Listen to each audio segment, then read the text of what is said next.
Welcome to the latest edition of Beyond the Arc. I'm John Gonzalez alongside our guy from CBSSports.com. Sam Quinn is here. Sam, happy opening day to you. Are you as excited to watch the Phillies play today as I am? If you mean the Mets, then yes, absolutely. Yeah. Our 700 and whatever $1 million man making his debut today. All right. You know, I really like you. You're a good dude. You do a lot of great stuff on CBSSports.com. The Mets component, I'm not a fan of it. That's something that I would like to legislate out of you. Maybe there could be an intervention. John, I went to Philly for the first time like 2 years ago. It was the day that Damian Lillard got traded to Milwaukee. And my whole life I'd been trained to believe that Philadelphia was this just evil place full of wicked people. And I just had a delightful day there visiting a friend. And I've had to really rethink some things because a couple years ago, I would have been right on the other side of this, fighting you about the Phillies. Now, no harm, man. Go in peace. Some of those things can still be true. I'd say be cautious about that, but maybe we can switch your allegiance from the Mets to the Phillies one day. All right. Later in this show, we're going to discuss a little Bucks and Nuggets. Joker came back. No Dame, obviously. Suns and Celtics went at it. Suns were on a winning streak. So much for that. Tank Wars. I cannot wait to discuss Tank Wars with Sam Quinn, who just wrote a really good story on CBSSports.com about proposals to potentially fix the lottery, and we'll do Team of the Night. But first, LeBron has some thoughts. He had a game winner last night against the Pacers. Congrats on LeBron for that. But beforehand, he went on the Pat McAfee show, and he had a whole bunch of things to say. Doesn't have a relationship with Michael Jordan. Hopes maybe one day he can. Had a great relationship with Kobe after Kobe retired. He talked about Luka getting traded. He's super proud of Bronny as a father. That was the part that I really liked. You know, just like super compassionate about his kid and watching his development there. But the two things that I wanted to run past you, Sam, that I thought were super interesting. One of them was LeBron was asked about previous generations in the NBA and what current players might look like. And he had some thoughts on what Giannis might do to players in the 70s. You trying to tell me Giannis wouldn't be able to play an NBA game in the 70s? Handshake, he wouldn't be able to do it. Giannis, neither would you. Neither would you. Giannis Antetokounmpo would have 250 points in a game in the 70s. 250. Is that Kuzi? When was Kuzi playing? Kuzi's 50s. Dude, Kuzi's locking up fucking Giannis, brother. He's saying 70s, not 50s. And that's no disrespect. Like, it's no disrespect. But, like, seriously, like, Kyrie Irving. Like, they would have called him a witch. They would have called him a witch. No. They would have told Kyrie, you're not. You know how they used to tell Lou Alcindor at the time that he couldn't dunk in high school games? Yeah. They would have told Kyrie, you're not allowed to dribble anymore. So no disrespect. And then he proceeds to do all the disrespect. These conversations about talents, you know, cross-generationally playing in different eras pop up. It's interesting to hear LeBron, one of the greatest, if not the greatest players of all time, say something like this. I don't think it's all that outlandish. 250 is outlandish, but dominating that era, I don't think is that far-fetched. No, I mean, I think athletically we did kind of, well, we didn't see it, but we know what it would look like, right? It was Wilt Chamberlain, who was sort of similar as this incredible physical specimen who was an incredible leaper. He was a hurdler, I think, when he ran track. And what did he do when he played in adjacent to that era? He averaged 50 points a game. Like, I'm inclined to believe that if you just threw Giannis into that era, he would probably do something similar. That being said, I kind of just want to ask, like, LeBron, who was saying this wasn't the case, right? Like, was anybody going around saying you put Giannis in the 70s and he's going to be bad? Like, for what reason? There wasn't a three-point line. Like, he would have been better. Yeah, fair enough. I think, there's a little bit of a straw man element to it for sure. But there are people who like to defend different eras who will go on, you know, shows and say, well, the basketball was good and you're disrespecting the players from the 70s or the 80s or whatever. And my contention has always been, well, wait a minute. I mean, we take technological advancements all the time, and we also take physiological advancements all the time. I mean, you know, the mile, the first time Roger Bannister ran a 4-minute mile, now, you know, that record is long done and dusted, right? You've got high schoolers crushing that, or marathon records or whatever. So similarly, NBA players have gotten bigger, faster, stronger, right? So yes, of course, it would then follow that Giannis could go and absolutely dominate an era that wasn't as physically gifted. Well, it's not even just the physical side of it. It's the skill too, right? Like, obviously shooters are so much better now. every generation, a few moves get added. Like, I was listening to a podcast earlier today that was talking about the Euro step. It's like something that didn't exist decades ago. And now it's just a standard. Like, in any field, in any discipline, you're going to advance with time. And like, this is not specific to like, oh, the guys right now are the best ever. 20 years from now, the guys like who are playing right now won't be as good as the guys that we have then, right? Like, I could prove your point with 2 words: Victor Wembanyama. Like, imagine Wemby playing in the 50s. It would like, they might actually think he was the one who crashed in Area 51. Yeah, well, I mean, you had Wilt doing that same stuff, right? I mean, because he's playing against like steam fitters and taxi cab drivers, and he was a high jumper and like a physical specimen. The other thing that LeBron said that I wanted to run past you: are you broad-based here at all a conspiracy theorist? Okay, I know where you're going, and I'll say like somewhat, not really. On this specific conspiracy, I have a lot to say. Okay, because he had one here. I am generally not, with the exception of JFK. I very much believe that there was 2 shooters, but we can get to that some other day, despite the fact that the recent file leaks did not confirm my suspicions.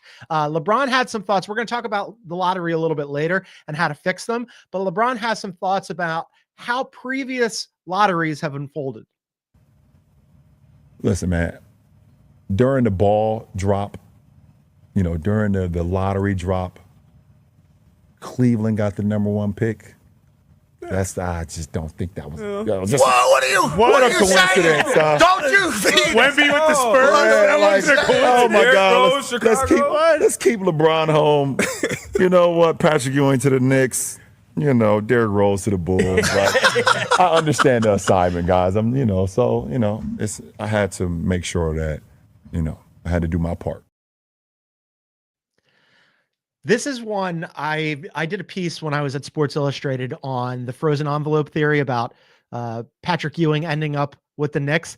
This is one that I think a lot of people like to subscribe to, because the NBA, I mean, at its core is entertainment, and the ultimately most entertaining outcomes that he outlined there, where he stays home in Cleveland and Derrick Rose goes to the Bulls and Patrick Ewing goes to the Knicks. What do you think? Okay. I am very open to Ewing, but we're going to put Ewing in a separate box for now. Okay. That was 4 years ago. I don't think the infrastructure existed to for that to get exposed in the same way. I used to, before I wrote for CBS, when I was writing for places where you could kind of get into the muck on some of these things a little bit more, every year, it was a tradition of mine on lottery day, I would pre-write the conspiracy that people were going to believe for all 14 teams. That's a great idea. Because every year, no matter who wins, we have a conspiracy that comes out. Oh, Team X won because of factor Y. So I have the 2003 draft order up right now. We're going to go through the top 9 picks. I would argue out of those top 9, 7 have a viable conspiracy. Cleveland, LeBron just laid out, keep him home. Number 2 was Detroit, but that was a top 1 protected pick that should have gone to Memphis if it would have been number 1. Memphis had just gotten the team 2 years earlier. Oh, we've got to make that market viable. Denver, no conspiracy. I don't have one. 4, Toronto. We got to make basketball work in Canada. 5, Miami. Glamour market. Pat Riley, send him there.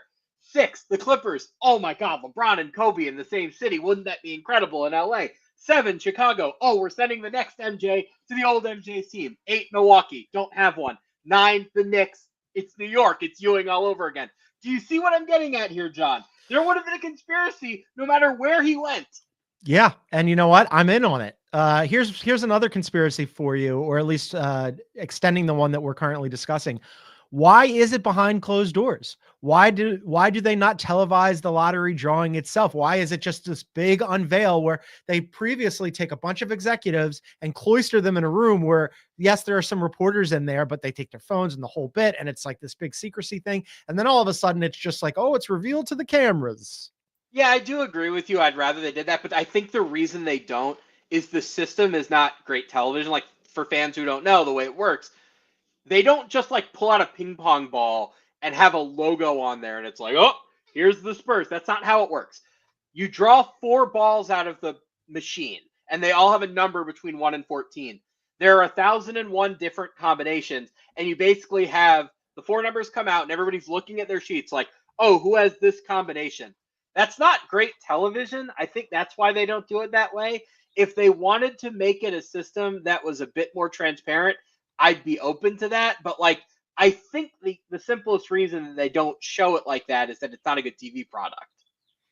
Or there's something nefarious happening. I happen to believe, as does the greatest basketball player of all time, that something's going on here, Sam. So if you don't want to see the truth because it's out there, then you can be willfully blind to what is happening right before your eyes. All right, we're going to take a quick break. And then on the other side, we're going to discuss a little Bucks without Dame, their prospects. Joker came back last night. Suns were flying. And then all of a sudden the Celtics came in and said, nope, you're going to face plant right now. And then I cannot wait to discuss Tank Wars with my man, Sam. We got all kinds of fun stuff that happened in the Tank Wars space last night. All that's coming up. This is Beyond the Arc.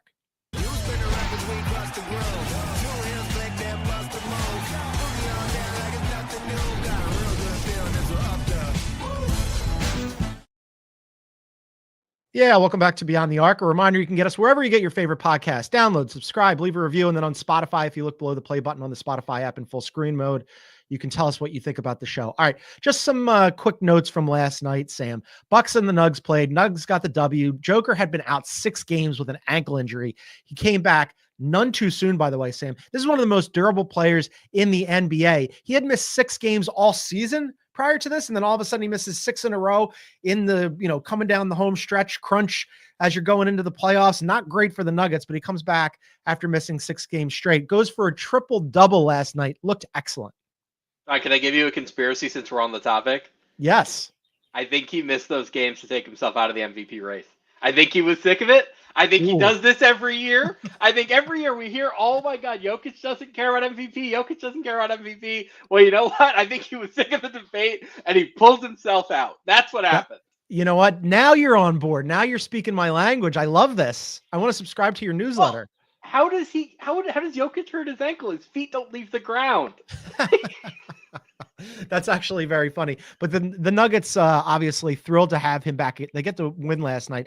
That whole 2 through 6 range, 2 through 5 range in the Western Conference is bunched up. The Nuggets are 1 game up on the Lakers and the Grizzlies, and they're a game and a half back of the Rockets for second place. Of that grouping, who do you like so far? Well, it depends on what you mean. I think the Rockets are going to get the number 2 seed because it's a math thing because they're 10 games left or so. And they have, I think it's a 2-game lead in the loss column over the Lakers and the Nuggets, or it might be 1.5. I don't have the standings in front of me. The lead is what matters. Hold on that for a second, because maybe a month or so ago, you told me that if the Rockets ended up drawing the Clippers in the first round, you'd probably take the Clippers. Are you still on that? Still will. 100%. Wow. Okay. I mean, now, when I say 100%, I mean, if Kawhi gets a phantom knee injury in game 2, then I might. But if you tell me they're going to have their team for that entire series, I would pick the Clippers to win that series. Yeah, I don't think the Rockets are going to score enough to beat whoever they get in the first round, unless it's some ridiculous scenario where somebody gets hurt or there's some playing shenanigans or whatever. But I'm going to pick against the Rockets, whoever they get in the first round. They can't score enough. That's pretty straightforward to me. Okay, so I mean, I am a Rockets believer, obviously. I still think that they need a closer. They definitely need somebody who can be in charge at the controls late in games. And it's been every game, really, it changes hands. Some nights it's Jalen Green, and some nights it's Dylan Brooks, and some nights it's Fred VanVleet, alternately Alperen Şengün, although I don't think he's a great option as a closer, although he's had a fantastic season. I can see why you say that, but taking the Clippers is generally folly, Sam. Well, I've been going down with that ship for 5 years now. I picked them as the 2020 champ, the 21 champ. I think at one point in 23 or 24, I've gone down with that ship so many times that it's happening again. I'm falling for them again. Tom Ziller, who writes an awesome NBA newsletter, did the exact same thing today, where he wrote that he was falling for the Clippers for the 5th straight season. So we'll see if that works out for you and him and the Clippers and Clippers fans. Something says no. While we are on the topic of last night's game between the Nuggets and the Bucks, obviously the Bucks don't have Dame Lillard for the foreseeable future. Blood clot in his right calf. He's taking blood thinners. He's out indefinitely. How do you feel about the Bucks prospects moving forward without him? I wasn't huge on them with him. He's having a great season, but just Giannis and Dame haven't felt enough to get out of that middle of the pack, stuck with the Pacers and the Pistons. Pistons have now overtaken them, by the way, for 5th place. I'm not feeling great if I'm in Milwaukee right now. No, and like, look, obviously the first thing that comes to your mind is you're sad for Dame, right? Because you don't know how many prime years he has left, and this is a scary condition just outside of basketball for his personal health. On a basketball level, I thought they were cooked before this. I mean, like Kyle Kuzma, I don't know if he's hit a shot since he got there. They had two great players, and then the supporting cast I had a million questions about. I didn't think they were going to be able to get stops in the playoffs, and the offense had never come together at the level that it needed to. Like, I thought they were done either way. I thought either it was going to be losing the first round in a close series or walk into Cleveland and just get waxed. So I thought that before Dame went out. Now that Dame is out, they have an excuse, right? They have a rationale. It's so much easier for a coaching staff and a front office to just say, "Oh, Dame's out. Like, we didn't have a chance. Oh, rats. We would have had him if we would have had Dame." Like, no, they were cooked already, and they're going to use this as an excuse to run it back next year with a team that just isn't good enough. And then they're going to go through this whole thing again next year, and not the same thing, because hopefully Dame's healthy, but they're going to get to the playoffs and they're going to lose early again. Like, this team just doesn't have it. Yeah, I think that that's probably right on how they're going to try to spin it. Our very own NBA insider Bill Reiter said that they are optimistic about Dame returning sooner than later, and at least being back in time for the playoffs. We'll see if that happens or not. I guess that they have to be optimistic because they have no other choice here, because they very much are cooked if Dame can't get out there, and probably are cooked, like you said, even if Dame is out there. It is a bummer, though. If you're John Horst, like, you wanted to see what this thing looked like in the playoffs. You didn't get it last year because Giannis didn't play. And now all of a sudden you're not going to get it maybe potentially this year if Dame doesn't play. And I think the inclination would be, hey, let's run it back, because you really don't have any other choice. And you just cross your fingers that both of them would be healthy in the playoffs. My suspicion would be, however, that Giannis, who recently said, look, awards are nice. All NBA honors, things like that are great, but I want to win. And he hasn't won in a second. And at some point, he's a smart guy, and he knows he's one of the best players in the league, is going to make first team All NBA again. He's going to look around and go, why am I, Giannis Antetokounmpo, in a grouping in the Eastern Conference with the Pacers and the Pistons? Why am I not on a team that has a chance to legitimately challenge for an NBA title? At which point the conclusion is you raise your hand and you go, I want out. Yeah, and I mean, frankly, if I were him, it would have happened by now. Like, I know we haven't seen them in the playoffs yet, but like, we now have most of 2 seasons seeing this partnership in the regular season. And like, I'm not going to say it's been outright a failure, but it hasn't been remotely what we thought it was going to be. What we've learned is that like, Giannis is not just going to be, oh, we're going to run pick and roll with Dame Giannis. He's going to be the roller 40 possessions a game. Like, that doesn't make sense. He doesn't want to do that. That's not a proper utilization of his talent. Like, he needs to be somewhere where he can have the ball a lot, have a lot of shooters around him, have another shot creator who's a little bit more comfortable off the ball, and isn't a defensive liability like Dame is. Like, they don't have that in Milwaukee right now. They have a guy in Dame who, if you get to the playoffs, is just going to get roasted by any remotely playoff competent offense. They have no depth. They have no stylistic versatility. Like, this team doesn't have it. It's kind of that simple. And we're going to do this dance for another year where they're going to start out slow again, like they did this year. And we're going to get the reporting, and Bill did it this year. Bill might do it again next year. It might be somebody else, where they're going to start slow. And we're going to hear again, oh, Giannis, like, teams are monitoring Giannis because they've been doing it for 2 years now, because it's been pretty apparent for quite some time now that this wasn't going to work. But they have an excuse now, and he has an excuse. And they're going to look for reasons not to do this, when I just don't think it's in anybody's best interest anymore to pretend that this team has a chance when they don't. They don't have a chance in the Eastern Conference. Now we're going to talk about a team in the Western Conference that also does not have a chance. I don't think the Suns, despite the fact that they've been playing better recently, they snapped a 4-game winning streak last night. It was their longest winning streak since November. They had been on a 6-game heater at home. That is also broken because the Celtics came to town. Celtics are now really in fighting form as the playoffs approach. They've won 7 in a row. They crushed the Suns in Phoenix last night by 30, Sam. I was trying to talk myself into a little bit of like squint and like, are the Suns maybe like, because the other night after they won on that game winner by Devin Booker and KD were so happy. KD had scored 80 points over 2 games. The post-game, they were talking about the post-game vibes. The crowd was happy, all into it. And then, oh yeah, I forgot that like they have a bottom 5 defense. Like this is just like, this is a team with 2 guys on it, and they don't do it. The rest of the team does nothing else. Yeah, John, I was going through the exact same thought process that you were, especially with Bradley Beal out. So you could kind of rationalize and be like, oh, well, maybe the team makes more sense with just 2 of the shot creators instead of 3. Like, okay, it's a nice 4-game winning streak. They're doing it against pretty good teams. They beat Cleveland. They beat Milwaukee. Like, these are good wins, okay. And then they run up against Boston, and it's like they just get slapped in the face by the champ. Like, it was such a testament, I think, to the value of like institutional competence and having a system that the players all buy into. Because Tatum was hurt, they weren't at full strength, and they just they play against Phoenix, a team that has, you know, all of this talent between Durant and Booker, and they're just like, yeah, no, your talent doesn't mean anything because you're not a team, and we are. And now we have Baylor Shireman coming out here doing rondos, and we're just gonna crush you with whoever we put on the court, because this isn't just, you know, a combination of talent. Like, we're a proper team that knows how to work in harmony, and you guys aren't. It was very much on display, and like, oh, of course, 30-point blowout. There we go. It's the Suns. Happening all year. Is there anything because they said this on the broadcast the other night after their 4th straight win and their 6th straight at home, where they're like, well, look, you know, these last like 10 games of the regular season are essentially playoff games for the Suns. So if they can get into the play-in, they're already playoff tested. And, you know, they're in this like jockeying position with the Kings and the Mavs. And if they can somehow come out ahead, you know, they'll be ready for the play-ins and then the playoffs. Are you buying any of that? I mean, I wrote earlier this week, their odds to make the playoffs were 6-1. And I just thought, if I'm getting 6-1 for Durant to beat Sacramento, which I think is like not a given, but like I will be picking against Sacramento in the 9-10 game. And then like have him having a one game explosion against either the Clippers or the Timberwolves. Like, okay, I kind of buy that. Like, it's plausible.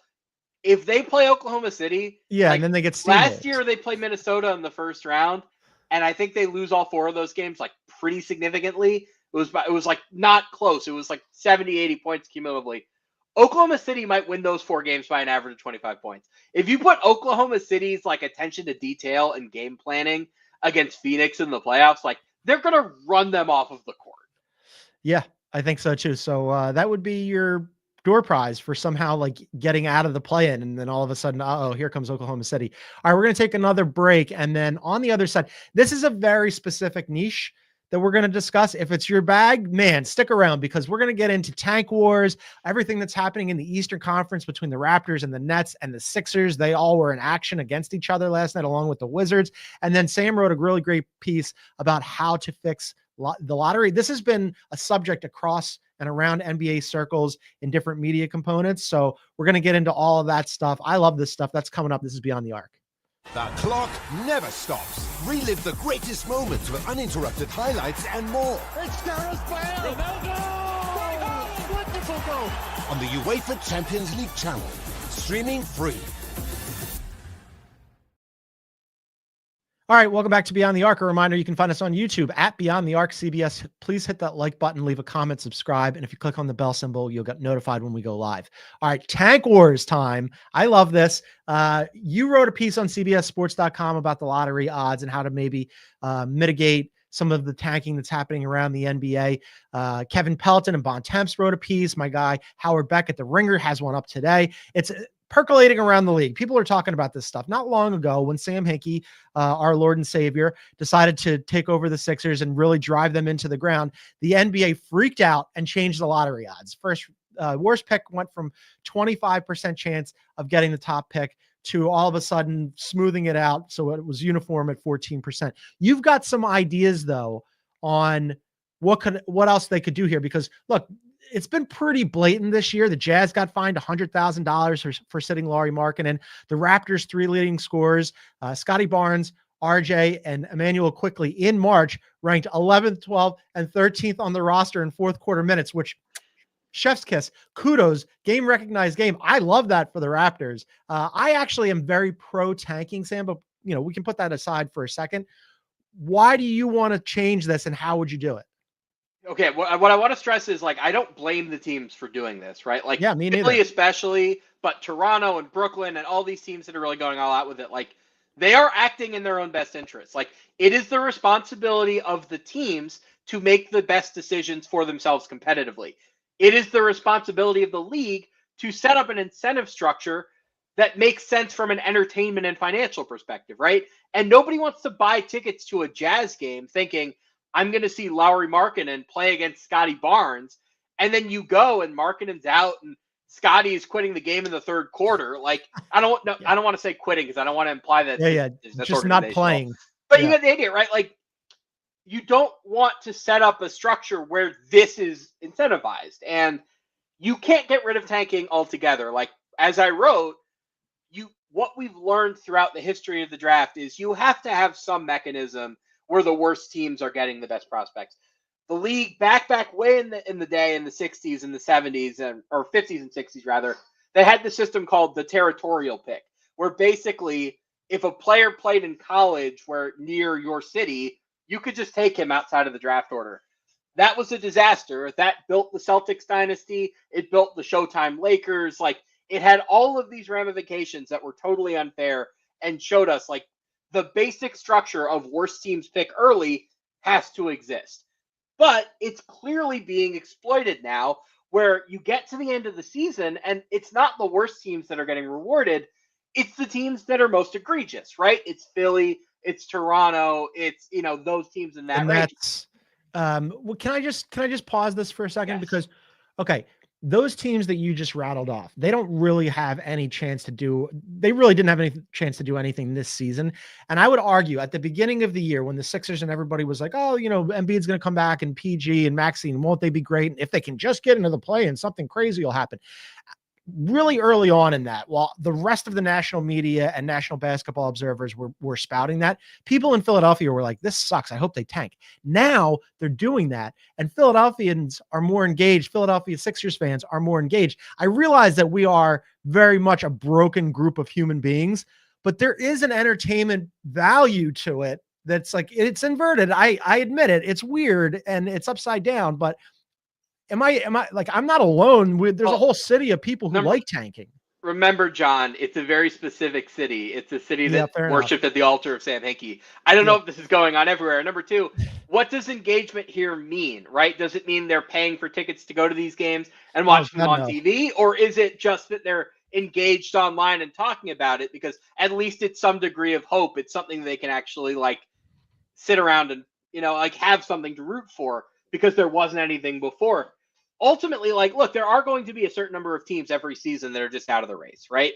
And I'm not going to propose anything that, like, changes that drastically. The Wizards were always going to be bad. We're never going to create a system where the Wizards should be, like, trying to win 40 games. But the post-trade deadline Wizards have actually been, like, kind of fun and competitive, where their young guys are clearly developing, and there's some continuity there now, where suddenly they look like a normal basketball team, and hopefully this is progress that they can carry into the future. And I think that's what the league should want out of young teams, where, okay, maybe you're not winning all of your games late in the season, but you're trying hard, you're playing hard, you're building in a way that maybe next year this can bear some fruit. So here's my idea tell people we're your not proposal. We're not going to fix tanking. Daryl Morey said something interesting right around the All-Star break, where he said, if you squint, we still think of ourselves as championship contenders. And I thought that was very telling, because what it basically said to me was, if you're not a team that comes into the season planning to tank, you're going to hold on to your original plan, like not the whole season clearly, but like fairly long. It's when you get to March and April when the tanking gets really egregious. We see the worst basketball, the stuff that we don't want to see at all. So my proposal, why don't we freeze the odds at the All-Star break? Would that not give us a more honest accounting of who the worst teams actually are versus who is just being super egregious with sitting guys out and coming up with injuries and blah, blah, blah? Would that not be closer to honest and fair than what we have right now? It feels like it's a pretty arbitrary line, right? Like, why not, March 1 or something like that? Like, why are we doing, like, I hear what you're saying about trying to get it so that the back end of the season in March, where everybody's focused on the NCAA basketball tournament, and over here, while there are teams in the NBA jockeying for seating position, you've got these teams at the bottom who are like, let's see how low we can go. And they want to like legislate that out. But I feel like that's a line that we're just like, we're just picking it out of nowhere. And also these other teams, there's an art form. I am advocating on behalf of tanking because there's an art form to it. Well, yeah, it's funny to us. I don't think it's funny to the league for a variety of reasons. Number one, You have fewer people in the building. You're making less money, obviously. You have fewer people watching on TV. But there are also competitive ramifications to this, where, like, think about the teams that are actively fighting for seeding. Playing the 76ers in late March is very different than playing the 76ers in mid-December, right? Do you really want playoff seeding to be impacted by this race to the bottom? I don't think so. So there are a lot of implications to this. Now, as far as it being an arbitrary date, yeah, that is true. I'm not going to argue that. I would be fine with the trade deadline being the date. I'd be fine with March 1st. I don't have like a specific reason that it has to be the All-Star break. I think it's just the most natural because that's a stopping point in the season. But ultimately, any time in that range, I would be okay with. Now, if you do still find that arbitrary, John, I have one that I have not told you about. I just thought of this yesterday. I want to throw this out there. Nate Duncan was soliciting solutions to tanking on Twitter. And one of his listeners suggested, what if you paid teams for every win after March 1st? I have a way to do this that I think is fun and makes a lot of sense. The 4 teams that are responsible for the top 4 picks, whether they have them or not, just the slot that jumps up, those 4 teams are not eligible to receive luxury tax payouts. So you know what I mean here, where every year the teams that pay the luxury tax, that money gets pooled and it gets dispersed to the teams that don't pay the tax. It's a pretty significant chunk of change. This year, I think the reporting I've seen is in like 15 million range per team. That's a lot of money. Okay, but that goes to the teams, not the players. You got to incentivize the players. Remember, the owner is the one ultimately calling the shots here. And if the owner says, we're not tanking because I'm not giving away that cash, then they're not going to tank. I mean, I guess. I mean, yeah, I guess so. I think like you still have to incentivize the play because the players who are out there are trying, but like, yeah, I mean, are you still gonna sit, the whole, like the model that the Raptors have come up with where all of a sudden they're sitting guys, they have to, I think it would have to be something more like the in-season tournament where, for every round you win or whatever, you're getting more money. Like there has to, although they also make a lot of money as it is. So now all of a sudden it's like, oh, we have to pay you extra to try at the end of the season. I think the bigger thing here, the more obvious fix would just be enforcing the current rules. Producer Aaron points out that the player participation policy has been like a pretty big, it hasn't achieved what they wanted it to achieve. And now they go and they fine the Jazz $100,000 because of Larry Markin or whatever, but you have to figure out a way to just get players out there. I got some other options for you that I just want to run past you. The other people have thrown out there. All right. Other options include counting wins after the All-Star break. So you incentivize the bad teams to try. Well, the reason I don't like that is because it fundamentally goes against the notion of giving the worst teams the best picks, right? Like that's what the draft exists to do.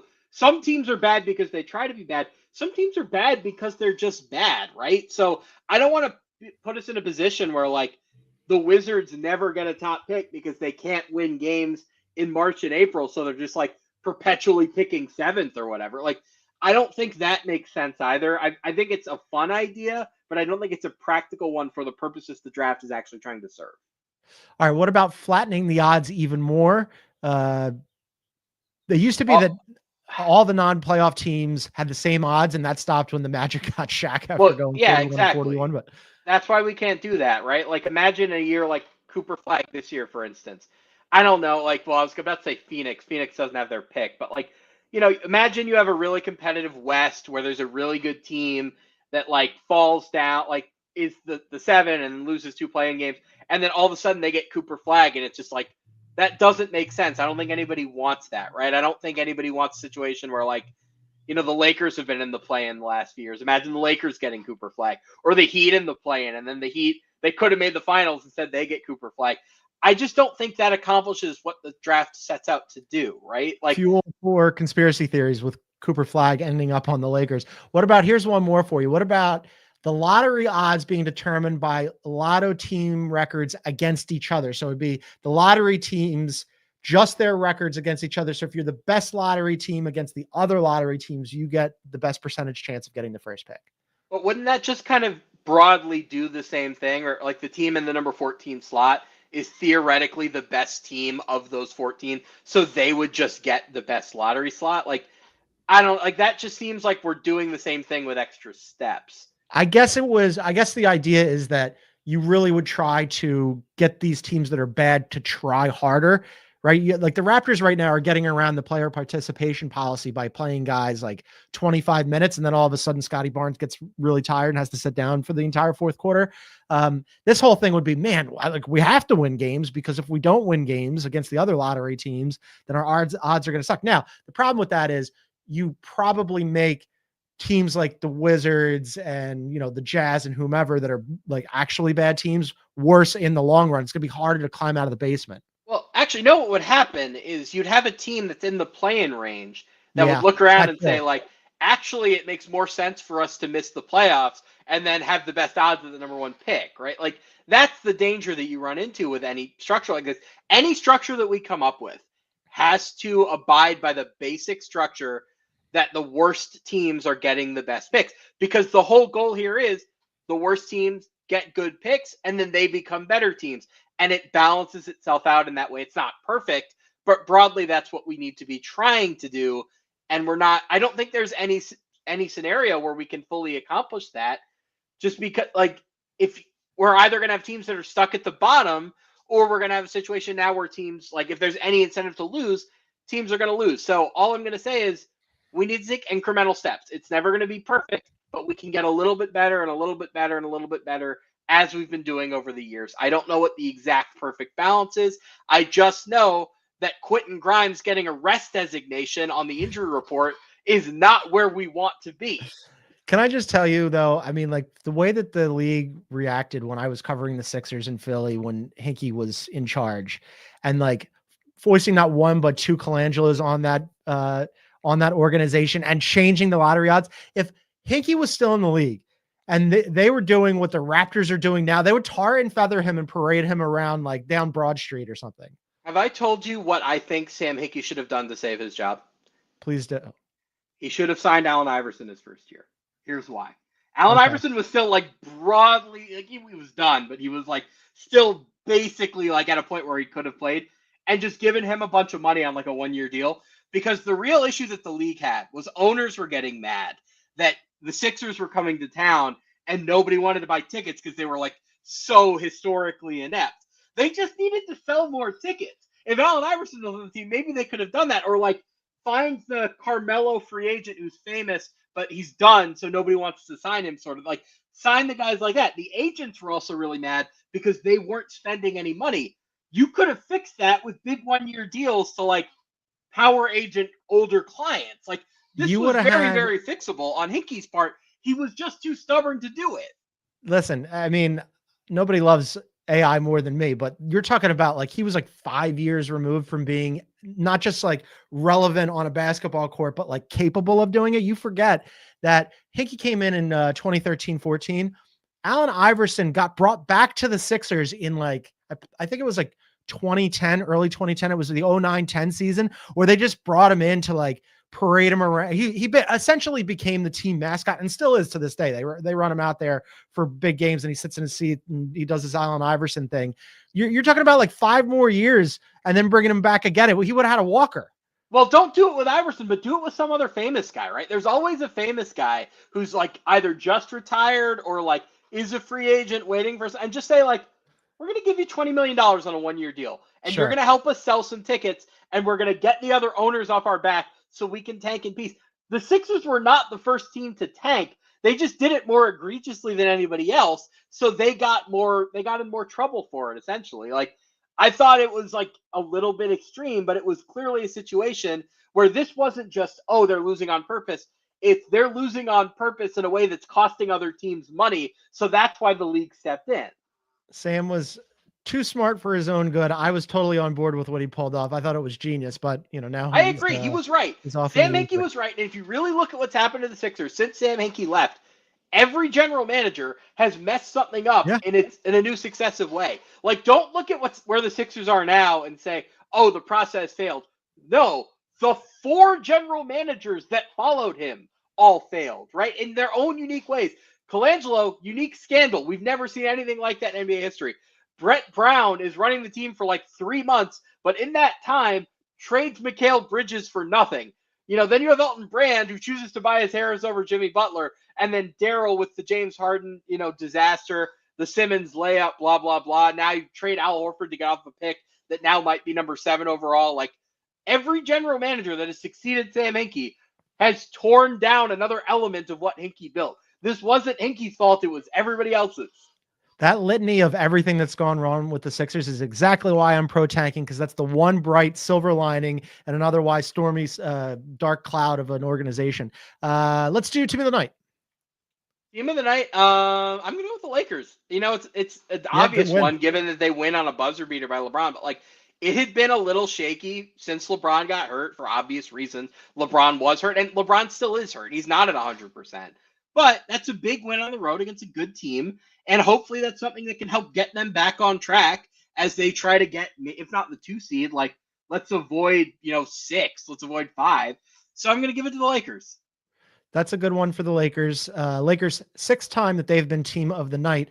And the buzzer beater was good by LeBron. Quality choice by you. A lot of ways I could go with this here, Sam. The Celtics going into Phoenix and smacking Phoenix. The Nuggets getting Joker back and winning a big game. Your Clippers, the team that you love, they got a big win in New York last night. I'm not going that way. We're talking about the Tank Wars.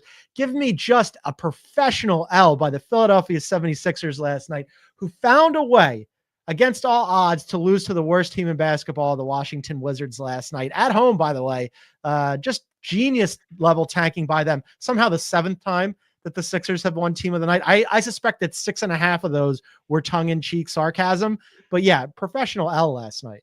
How do they have more Team of the Night picks than the Lakers? It'd be one thing if I had picked, dumb. I don't know, the Jazz or something. The Lakers have fewer Team of the Night. They traded for Luka.